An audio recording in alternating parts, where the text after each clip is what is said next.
orang yang nekuni ilmu ekonomi, tapi miskinnya Masya Allah. Ada yang gobloknya Masya Allah tapi kaya. Ada kiai yang punya doa banyak, hidupnya biasa. Yang nggak punya doa kaya. Itu saya pernah baca di sebuah hadis qudsi. Ada riwayat begini. Nabi Musa ketemu Allah ditanya, limadza, kata Allah, kenapa saya memberi rezeki orang yang bodoh? Ahmak itu orang yang bodoh sekali. Kadang tak ciptakan dia jadi orang kaya, dan yang pintar ekonomi kadang tak ciptakan jadi orang miskin. Si Nabi ini tanya, kenapa ya Allah? Supaya dia tahu yang mengendalikan rezeki itu saya, bukan ilmunya dia, katanya. Jadi banyak orang, misalnya kita yang pintar dipekerjakan orang yang nggak pinter, yang punya pabrik tidak pinter, mengerjakan orang yang pinter. Jadi ya kira-kira agama itu seperti itu. Sehingga dalam kita beragama itu yang paling ditekankan itu tawadhu. Tawadhu itu merasa sopan atau memang sopan betul. Kalau dalam Ihya disebut, sekiranya Anda tidak bisa tawadhu secara rasa, tawadhulah secara ilmu. Saya ulang lagi ya, sekiranya Anda tidak bisa tawadhu secara rasa, tawadhulah secara apa? Ilmu. Karena ilmu itu akan abadi. Saya beri contoh begini, saya ini kan misalnya kiai di kampung saya atau di kecamatan saya. Saya mungkin bisa merasa hebat karena saya tokoh di sini. Tapi pastikan sebelum ada saya yang bernama Baha ini, agama sudah jalan. Dan di daerah lain yang nggak kenal saya juga agama sudah jalan. Betapa tidak pentingnya saya di kawasan-kawasan yang nggak butuh saya, atau di era yang sebelum ada saya. Nah, dengan ilmu seperti itu orang pasti tawadhu, karena dia tahu daerah yang nggak ada saya ternyata ya ada masjid, ada agama. Periode yang sebelum ada saya juga agama jalan.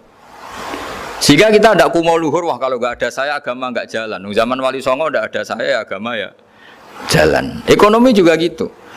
Kalau Anda pakar ekonomi yang mensejahterakan rakyat, cara tawadhu itu kalau nggak bisa dengan rasa, dengan ilmu. Sebelum ada kamu banyak orang kaya, banyak orang yang nggak kenal kamu juga kaya. Banyak periode yang saat itu udah ada Anda juga kaya. Berarti Anda ini tidak siapa-siapa. Makanya saya pernah didatangin seorang profesor. Ini kisah nyata. Gus, sebetulnya saya dengan bapak saya itu pinter mana? Bapak saya itu tidak tamat SD, tapi saya bisa profesor. Saya ini profesor, anak saya naik kelas saja sudah senengnya bukan main. Artinya ini orang bodoh bisa menciptakan orang pinter, yang orang pinter kesulitan menciptakan orang pinter lagi. Nah, kalau kita tidak bisa tawadhu secara rasa, tawadhulah secara ilmu. Ikhlas juga gitu, saya sering ngajarkan ikhlas di beberapa kesempatan ngaji. Kalau Anda tidak bisa ikhlas secara rasa, ikhlaslah secara ilmu, pasti bisa, bukan mungkin bisa, pasti bisa.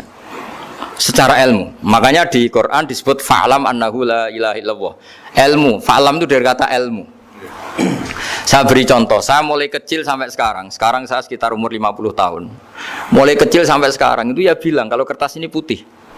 Itu ya ada yang gaji, ada yang bayar, tapi saya selalu bilang kertas ini putih. Yang hitam ya saya katakan hitam, yang merah saya katakan merah. Kenapa? Karena itu fakta. Saya ulang lagi, karena itu fakta. Sehingga saya untuk mengatakan putih tidak perlu ada yang bayar. Sehingga ketika kita latihan sholat, latihan ibadah, dan mengakui Allah itu sebagai Tuhan kita akan malu. Loh, faktanya Allah itu kan Tuhan. Mau mengatakan fakta kok minta upah, ini gimana? Kita mengatakan Allah Tuhan itu sama dengan mengatakan kertas ini putih. Sama-sama itu fakta. Sama seperti saya mengatakan Pak Jokowi itu presiden kami. Itu kan fakta. Masa nunggu kalau dikasih BLT katakan presiden, kalau enggak ya enggak. Itu kan ribet jadi. Pak Panut misalnya rektor UGM, mbok saya agak digaji di sana atau enggak kerja di sana, bilang kalau beliau itu rektor. Pak Ganjar gubernur Jawa Tengah, mbok saya dikenal apa enggak ya beliau tetap gubernur. Lama sekali kita mengatakan fakta itu ikhlas. Ikhlas itu artinya enggak minta apa-apa, karena kita ingin ngomong sesuai fakta. Nah, Allah Tuhan itu fakta gitu. Nah, kenapa untuk mengatakan Allah Tuhan nunggu? Bah, saya ini Tuhan kamu. Ya nunggu dulu Gusti, kalau engkau masukkan kami ke surga, engkau Tuhan. Kalau enggak ya enggak jadi. Tidak bisa seperti itu. Ya Allah tetap Tuhan. Nah, kalau Anda tidak bisa ikhlas secara rasa, ikhlaslah secara ilmu. Ilmu ya tadi kita akan selalu bilang yang putih putih, yang hitam hitam. Makanya ini pentingnya ilmu. Tawaduk juga gitu. Kalau Anda ditakdir orang yang GR, yang gede rumongso, ditakdir orang yang kumo luhur, secara rasa bisa dilawan secara ilmu. Ada periode di mana sebelum ada kita yang kaya ya banyak, yang dapat hidayat ya banyak, yang terpelajar ya banyak. Ada daerah yang nggak kenal kita, nyatanya pendidikan di situ jalan, sistem sosial baik. Betapa tidak pentingnya kita. Nah ini nanti memaksa kita atau melatih kita untuk tawaduk. Nah dari hikmah ilmu itu kemudian kita minta maaf sama orang lain itu mudah. Karena kita sadar bahwa adanya kita ini problem. Saya sering digojlok orang-orang kaya. Orang-orang kaya itu ya kadang agak kurang ajar tapi nggak bisa dibantah. Begini, pernah tanya saya gini, Gus, saya ini punya mobil mahal, harganya 2 miliar. Kayaknya yang berhak pakai jalan raya saya kan. Kok bisa bayarnya pajak saya mahal? Sehingga kayaknya paling pantas saya. Yang naik ontel itu kan nggak bayar pajak, harusnya nggak boleh pakai jalan gitu sih. Terus saya bilang, mbah-mbahnya yang naik ontel itu pejuang, bapak kamu enggak kata saya. Kamu nggak warisnya kata saya. Artinya ada teori dalam kitab hikam itu kitab tasawuf dalam pesantren. Itu kebaikan saja di soal. Misalnya begini, kita ini bangga sebagai urip yang tertib, hidup yang tertib di kantor, di tempat-tempat pekerjaan. Tapi kalau itu semua terjadi, kalau ada kecelakaan di jalan itu nggak ada yang nolong langsung. SAR paling efektif, tim penolong paling efektif itu ya orang-orang nganggur itu. Orang-orang yang di jalan-jalan di perapatan itu kalau ada kecelakaan langsung nolong.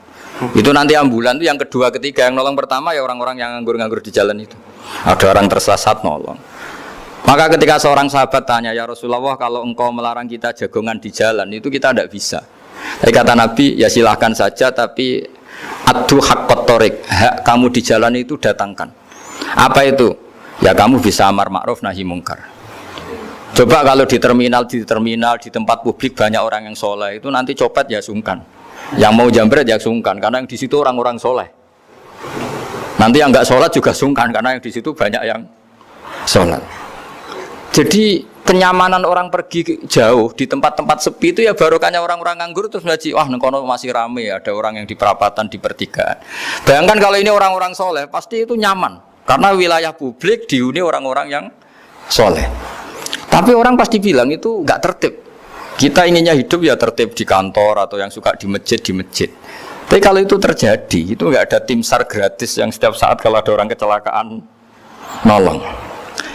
Makanya dalam makalah hikam itu paling masyhur diantaranya itu manusia itu siapa? Manusia itu mangkanat mahasinuhu masawiyah, fakih falatakun masawihi masawiyah. Manusia itu orang yang saat baik saja ada salahnya, apalagi pas salah. Jadi kalau kamu punya toko lagi laris dan saat laris itu Anda ngerumat keluarga Anda melakukan kebaikan pada keluarga Anda, pasti ada toko lain yang termahjubkan, yang tersingkirkan. Makanya saya pernah diskusi sama kiai besar, guyonan sama saya. Kita kalau kiai besar sebaiknya kalau diundang di musala kecil datang apa enggak? Kata kiai yang satu, jangan datang Gus, itu jatahnya kiai kecil. Terus kata yang satu, datang Gus sebagai bukti tawaduk bahwa kita kiai besar pun mau diundang yang kecil. Akhirnya kita ini ya kadang datang kadang enggak, karena kadang kita enggak datang supaya jatah rezeki kiai kecil enggak terambil. Kadang ya mau datang supaya dikira tawaduk. Makanya kalau seorang profesor sering terubah di bawah itu ya kasihan yang S1, SPDI itu kan nanti gak jadi bintang kalau profesornya sering turun. Kalah terus itu. Jadi kadang-kadang itu orang itu harus berpikir secara ilmu, jangan rasa terus. Jadi itu ilmu. Jadi semua yang kebaikan yang kita lakukan itu secara ilmiah bisa diperdebatkan. Ada orang senang ngomong serius supaya bangsa ini maju. Tapi bapak saya itu pesan saya, kamu kalau ngiyai itu jangan sering ngomong serius kan. Masyarakat sudah capek mikir utang, mikir keluarga. Udah gitu sowan kiai dijak ngomong serius lagi nanti capek kan. Sehingga kiai-kiai dulu itu kalau ketemu orang ya guyon terus. Karena tahu masyarakat sudah capek. Sudah banyak yang takut tanggal kredit gitu. Sudah takut tanggal kredit, takut problem sowan kiai diancam neraka lagi, itu kan ketakutan berkali-kali. Jadi makanya ini kan kebaikan itu dievaluasi karena kita tidak nabi, tidak wali. Jadi kalau kata hikam itu apa yang Anda kira baik itu ada masalah. Apalagi sedang masalah. Saya sering cerita ada orang suami istri harmonis sekali. Itu tanyakan ibunya, pasti mulai gak peduli dengan ibunya karena terlalu harmonis dengan istri. Oh itu pasti, bukan mungkin lagi. Jadi jangan tanya istrinya, tanya ibunya. Oh jok nikah lupa saya, ngalor ngidul sama istrinya. Tanyakan temannya, wah itu jok nikah lupa temennya. Tapi yang baik sama teman, tanyakan istrinya, jatah belanja untuk ngopi. Ya begitu terus itu. Jadi siklus sosial itu. Nah, di sini pentingnya saling minta maaf karena dalam kebaikan kita pasti ada kesalahan. Ketika karir kita baik di pemerintahan maupun di kampus, pasti dengan sendirinya ada yang agak tersingkirkan. Meskipun itu sudah hukum alam, tapi apapun itu kita harus minta maaf. Makanya banyak, saya sering cerita berkali-kali, dulu itu ada dua nabi yang seangkatan. Itu luar biasa debat ilmiahnya, tapi debat baik. Mulai dulu ya ada polemik itu ya mulai dulu ya ada. Yang Nabi Yahya itu suka berkawan orang-orang soleh. Kalau ditanya kenapa kamu berkawan orang-orang soleh, ya enak lah karena berkawan orang soleh. Yang Nabi Isa sering berkawan orang-orang yang nggak jelas. Ditanya kenapa anda suka berkawan orang-orang yang nggak jelas, innama ana tabibun udawil mardo. Nabi dan kiai itu ibarat dokter, ya tentu menyembuhkan yang sakit. Kalau anda seorang dokter pasti neliti daerah-daerah pandemi, masa neliti daerah sehat? Nah, jadi dulu bapak wasiat ke saya gitu, kau nak jadi kiai kau bengkel, jadi kiai itu kayak bengkel. Kalau nggak siap dadani orang nggak jelas ya jangan jadi kiai. Itu ya, tapi kan masalahnya kita sendiri solehnya pas-pasan, takut terkontaminasi. Jadi yang jelek bukan jadi baik, kita yang baik jadi jelek. Nah itu kan mulai dulu ya polemik, sejauh mana kita punya kekuatan untuk tidak terpengaruh yang negatif. Yang negatif terpengaruh kita menjadi positif. Jadi ini cerita-cerita sawalan bahwa dalam kebaikan kita itu ada kesalahan. Maka kita tetap istighfar, tetap saling minta maaf. Dulu bapak saya kalau diceritain ada seorang kiai sampai sepuh jadi imam masjid, istiqomah sekali. Dulu bapak saya itu guyu. Ya istiqomah, tapi wong liya terus ra iso dadi kader. Jadi calon-calon kiai ini sudah putus asa karena nggak pernah punya kesempatan jadi imam. Jadi di balik istiqomah itu ya ada memahjubkan orang lain. Makanya alhamdulillah di Indonesia itu ada pegawai pensiun. Kalau enggak habis itu. Karena yang anyar-anyar itu mesti ini kurang pengalaman, ini kurang senior. Tapi barokahnya ada pensiun kan gantian. Tapi masalahnya di dunia kiai itu udah ada pensiun. Tambah sepuh tambah mantap, tambah sepuh tambah mantap. Nah itu sebaiknya ya mulai mundur-mundur sedikit dari imam masjid itu. Ya nyari-nyari yang lain lah supaya ada kaderisasi, ada. Jadi intinya itu di balik kebaikan yang kita lakukan pun itu ada masalah sehingga kita butuh istighfar. Di sini pentingnya dawuhnya para wali-wali, dulu ada istilah wastighfaruna yahtaju ilal istighfar. Ketika kita minta maaf, sebetulnya minta maaf sendiri itu butuh minta maaf lagi. Minta maaf lagi itu butuh minta maaf lagi. Misalnya saya dengan Mas Hilmi ini akrab, pernah pakai uangnya misalnya. Itu kadang kita bayar itu malah tersinggung, kok kayak orang lain saja bayar. Minta maaf juga gitu. Kalau kamu punya teman akrab terus minta maaf resmi itu tersinggung, kayak wong liya ae jaluk sepuro. Jadi kadang jaluk sepuro itu malah masalah. Itu kan sama, kamu punya teman akrab terus kalau mau main assalamualaikum, saged masuk napa boten, angsal boten. Boleh enggak main? Itu mesti teman kamu tersinggung. Kok kayak orang lain saja. Artinya ketika Anda merasa benar karena protokoler ketika masuk ke teman, ternyata itu salah. Teman kamu maunya enggak protokoler karena sudah akrab. Tapi ketika kita merasa akrab, ternyata selonang-selonang dianggap problem, kita tidak pernah tahu. Nah di sini kata ulama-ulama, minta ampun itu kebutuhan manusia, karena dalam kebaikan kita pasti ada kesalahan. Makanya disebut wastighfaruna yahtaju ilal istighfar. Kita selalu diajari Rabbana dzalamna anfusana, ya Allah kita ini selalu mendolimi diri kita sendiri. Jadi saat kita baik pun ada unsur kesalahan. Yaitu tadi, kalau Anda jadi orang pasti ada yang termahjubkan. Kalau Anda kiai besar atau profesor atau pejabat turun ke bawah, ya kalau gubernur turun terus ya bupati gak jadi bintang kan. Kalau saya kiai besar misalnya turun terus ya kiai kampung itu ya kasihan. Saya pernah diundang Manakipan tidak datang itu kiai kecil bilang matur nuwun Gus gak teko. Aduh iwak. Aduh iwake gak untuk saya katanya. Jadi barokahnya saya ada. Itu lucu ya matur nuwun betul. Matur nuwun Gus jenengan gak dugi jadi. Akhirnya jatah besarnya untuk saya. Nah, tapi yang punya rumah komplain. Gus tak udang ora tau teko PP aku wong cilik. Aduh. Nah ini saya harus mendahulukan versi Soibul Bait yang punya rumah apa versi Kiai yang termahjubkan.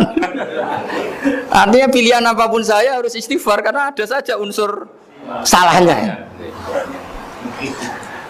Ya makanya ini kan makanya ya saya minta UGM juga saya sering undang saya terus nanti dikira karena kampus besar Gus Bak mau juga keliru lagi. Kalau 1-2 kali mungkin boleh, kalau keseringan ya nggak boleh. Nanti itu dikira saya maunya hanya sama kampus besar, padahal saya sama RT ya sering datang juga. Nah ini yang terakhir saya bacakan teks otoritatif sebagaimana janji saya. Kata Rasulullah SAW di sebuah hadis. Ini terakhir nanti supaya nggak lama-lama saya juga punya wadhifah. Ada orang itu punya hutang. Hutang itu ya hutang, memang hutang. Singkat cerita orang itu tidak bisa bayar sampai akhirat. Dan aturannya Allah orang yang punya hutang tidak bisa bayar ini harus diaudit, harus diselesaikan di akhirat. Kalau tidak bisa diselesaikan di dunia, diselesaikan di akhirat. Walhasil akhirnya di akhirat itu ditagih dan tidak mampu bayar. Karena di akhirat sudah tidak ada kredit, tidak ada ATM, tidak ada apa saja. Terus kata Allah solusinya kebaikan kamu dikasihkan yang ngutangi. Ternyata kebaikan dia tidak cukup juga. Bayarnya apa? Kejelekan yang ngutangin dikasihkan yang utang. Kayak apa celakanya? Kebetulan yang ngutangi salahnya banyak, ini kan repot.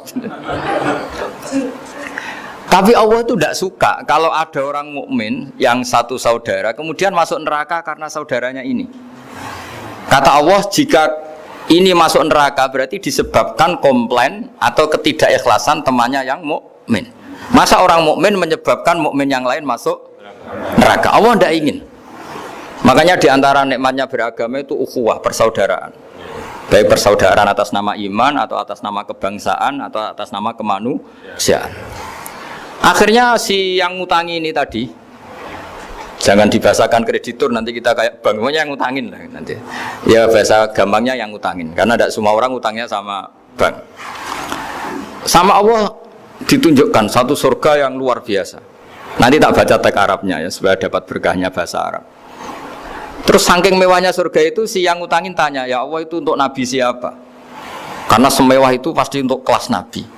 Atau untuk wali siapa?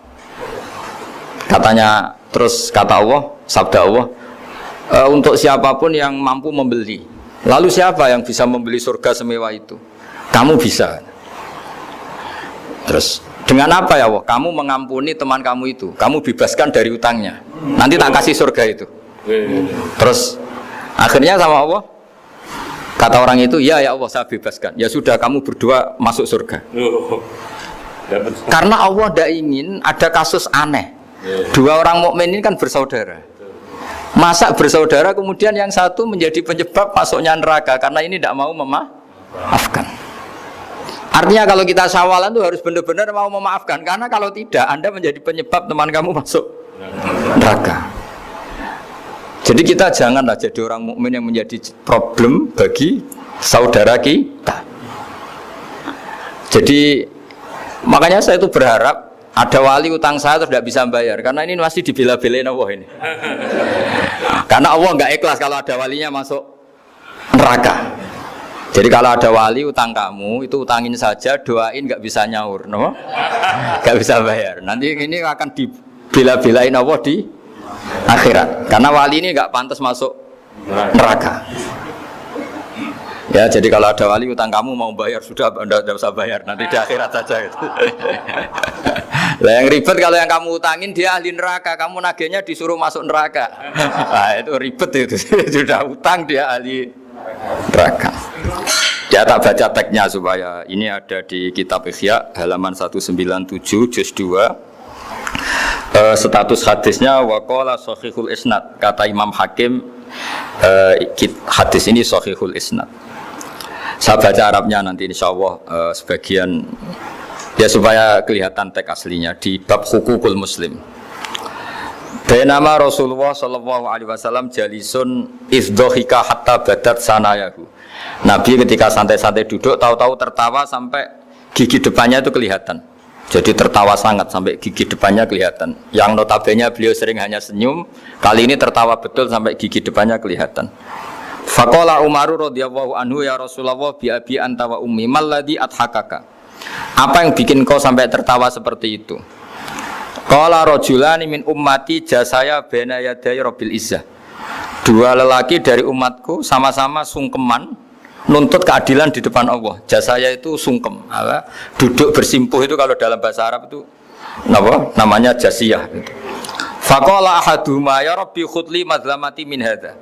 Faqala wa rudda ala akhika madlamata. Qala ya rabbi lam yabqali min hasanati syai'un. Faqala wa ta'ala li talib kaifa tasna'u bi akhika wa lam yabqa lahu min hasanati syai'un. Faqala ya rabbi falyahmil anni min auzari. Kalau kebaikannya dia tidak cukup, ya salah saya supaya dilimpahkan ke dia. Terus summa fadat aina Rasulillah sallallahu alaihi wasallam bil buka. Nabi di tengah-tengah cerita itu nangis. Senangis-nangisnya karena habis seneng lalu nangis karena ini kan kebaikannya sudah dikasihkan habis, enggak cukup. Akhirnya kejelekan yang utangin ini diberikan. Makanya kalau kamu ingin masuk surga, utangi orang-orang soleh sebanyak-banyaknya. Dan doain nggak bisa apa? Nyaur. Tapi tak jamin orang soleh itu nggak suka utang. Karena hidupnya sederhana. Kayaknya saya tidak akan utang Mas Ilmi itu. Karena orang soleh itu hidupnya sederhana, pasti tidak butuh. Kalaupun utang paling ya untuk makan, kan gampang nyaurnya apa? Terus kata Rasulullah faqala inna dzalika la yaumun azimun yauma yahtadun nasu fihi ila yuhmala anhum min auzarihim. Terus fayaqulu wa ta'ala lil mutadzallim irfa basarak. Coba kamu lihat yang di sana itu ada apa? Fanzur fil jinan, coba surga itu kamu lihat. Faqala ya rabbi ara madaina min fiddatin wa kusuran min dhahabin mukallalatan bil lu'lu'. Saya melihat surga yang begitu mewah, semuanya bertatahkan intan, semuanya materinya dari emas, bertatahkan intan. Lalu li ayyi nabiyyin hadza? Itu untuk nabi siapa? Terus awli ayyi siddiqin awli ayyi syahidin. Terus qala Allah hadza liman a'tas saman. Itu untuk siapa saja yang mampu beli. Qal ya rabbi wa may yamliku dzalik? Siapa mampu beli surga semewah itu? Terus kata Allah anta tamliku, kamu bisa. Qal bimadza ya rabbi, dengan apa? Qal bi afwika an akhika. Cukup kamu memaafkan saudaramu. Jadi kalau maafkan tidak pakai uang itu kurang seru. Yang seru itu punya teman utang 50 juta dimaafkan. Jadi memaafkan paling seru itu maafkan apa? Utang. Kalau maafkan sama-sama salah miso apa itu enteng itu. Jadi yang seru itu teman punya utang 100 juta kamu itu seru itu. Lain nanti aja di akhirat nanti itu ada di akhirat. Ya nanti notanya di bawah kalau gitu. Ya, bi afwika anakhika. Jadi surga semewah itu maharnya atau harganya cukup memaafkan saudara kamu. Terus qala ya rabbi qad afautu anhu. Sudah Gusti, sudah sekarang saya maafkan. Fayaqulu wa ta'ala khud bi yadi akhika fa'adkhilhul jannah. Ya sudah sekarang kamu berdua sama-sama masuk surga. Karena ini orang soleh, enggak pantas masuk neraka. Yang punya utang ini enggak pantas masuk neraka. Nah ini yang ribet kalau yang utang ya ahli neraka, yang utangnya ahli neraka. Ngapain debat utang? Wong kamu sudah ahli neraka.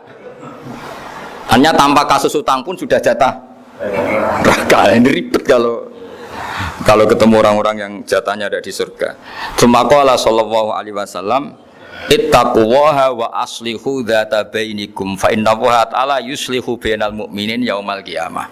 Jadi di antara proyek besar Allah itu menjadikan orang mukmin itu bersaudara dan saling memaafkan. Itu sampai akhirat proyek itu masih dilakukan Allah. Maka ketika di dunia kayak sawalan ini usahakan saling memaafkan karena keinginan Allah sampai akhirat pun seorang mukmin itu saling memaafkan. Ya, jadi ini sebagai penghormatan saya pada teman-teman alumni UGM juga semua muhibbin, semua yang memanfaatkan ngaji ini bahwa kita harus berjiwa besar untuk saling memaafkan. Ya, saya kira demikian dan mohon maaf. Assalamualaikum warahmatullahi wabarakatuh.